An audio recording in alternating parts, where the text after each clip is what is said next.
मध्य प्रदेश में निकाय चुनाव की तारीखों के ऐलान के बाद से ही दोनों पार्टियों ने उम्मीदवारों पर मंथन शुरू कर दिया। दोनों ही पार्टियों का फोकस अब की बार युवाओं पर है।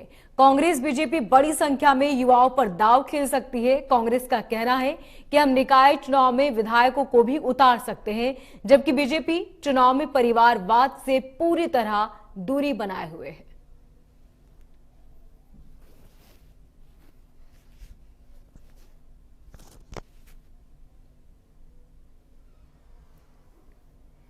तो कांग्रेस बीजेपी कार्यालय में चुनावी माहौल शुरू हो चुका है। आपको बता दें कि नगर सरकार के लिए तैयारियां तेज कर दी गई है। और ज्यादा जानकारी के लिए हमारे संवाददाता ब्रजेश जैन हमारे साथ सीधे जुड़ चुके हैं। ब्रजेश, सबसे पहले तो यही जानना चाहेंगे कि किस तरह की तैयारियां हो रही हैं और आने वाले वक्त में पार्टी क्या कुछ रणनीति के साथ मैदान में उतरेगी।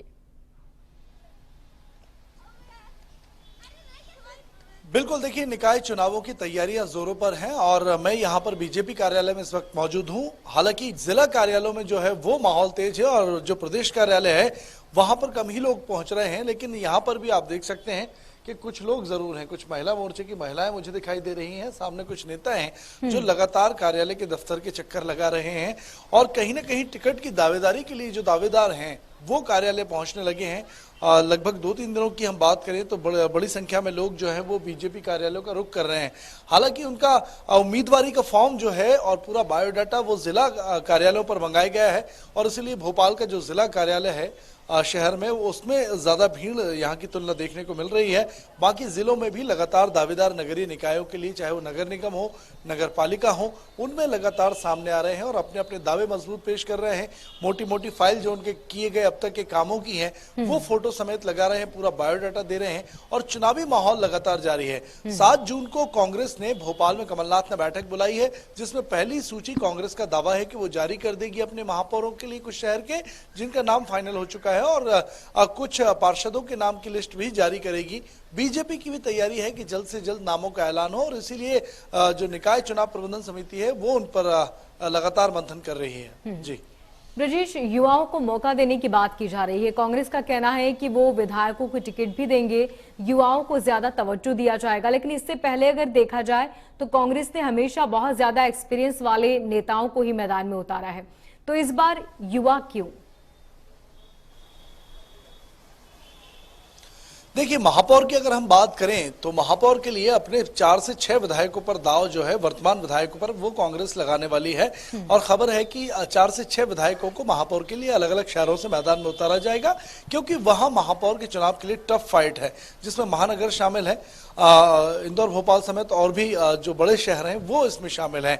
लेकिन अगर हम पार्षद की बात करें नगरीय निकायों में, तो पार्षद के लिए युवाओं को और खासतौर से प्रोफेशनल जो युवा हैं, चाहे वो वकील हों, चाहे एडवोकेट जो इंजीनियर्स हों या दूसरे फील्ड में हो, लेकिन प्रोफेशनल्स की डिमांड ज्यादा है और इसीलिए बीजेपी की जो युवा मोर्चा है उससे भी एक कोटा फिक्स करके आवेदन मांगे गए हैं और भी जो बीजेपी के अलग अलग मोर्चा प्रकोष्ठों के लोग हैं, लगातार वार्ड में सक्रिय हैं, उनसे भी आवेदन मांगे गए हैं। लेकिन प्राथमिकता युवाओं और महिलाओं को देने की बात की जा रही है और उसके साथ ही बीजेपी ने पिछले दिनों ये भी ऐलान किया था कि वो 33% जो टिकट हैं वो नगरीय निकाय चुनावों में अन्य पिछड़ा वर्ग को देगी, तो इस पर भी उस फॉर्मूले पर लगातार मंथन चल रहा है। जी,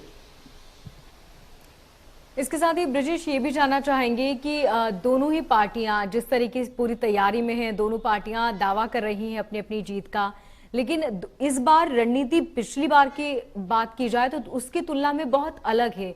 इसकी वजह क्या है?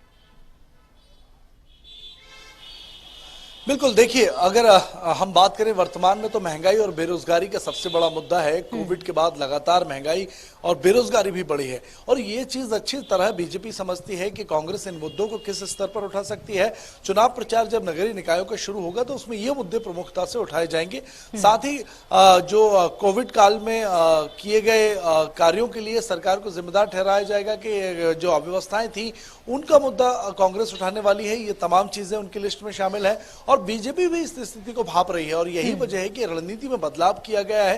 राष्ट्रीय मुद्दे, स्थानीय जो चुनाव के मुद्दे तो रहते ही हैं, वार्ड के, कॉलोनी के, गली के, लेकिन उसके साथ जो मोदी सरकार के 8 साल के कार्यकाल के काम किए गए हैं, जो अविस्मरणीय काम है, राष्ट्रीय मुद्दे जो हैं, अंतरराष्ट्रीय मुद्दे की भी बात करें तो वो भी इस बार के चुनाव में देखने को मिल सकते हैं। तो कहीं ना कहीं बीजेपी इस बात की काट ढूंढने की तलाश में है कि जो स्थानीय मुद्दे हैं उनको किस तरह के राष्ट्रीय मुद्दों को लेकर लोगों को उसमें कह सकते हैं कि प्रेरित किया जाए, या अपनी योजनाओं को, जो केंद्र सरकार की और राज्य सरकार की योजनाएं हैं, उनको लेकर लोगों के बीच में जाए और एक पॉजिटिव फीडबैक वहां से आए। ऐसी कोशिश बीजेपी लगातार कर रही है। ठीक ब्रिजेश, बहुत शुक्रिया तमाम जानकारी के लिए। मध्य प्रदेश, छत्तीसगढ़ की हर खबर सीधे आपके मोबाइल फोन पर। अभी सब्सक्राइब करें हमारा चैनल और पाएं पल पल की खबर।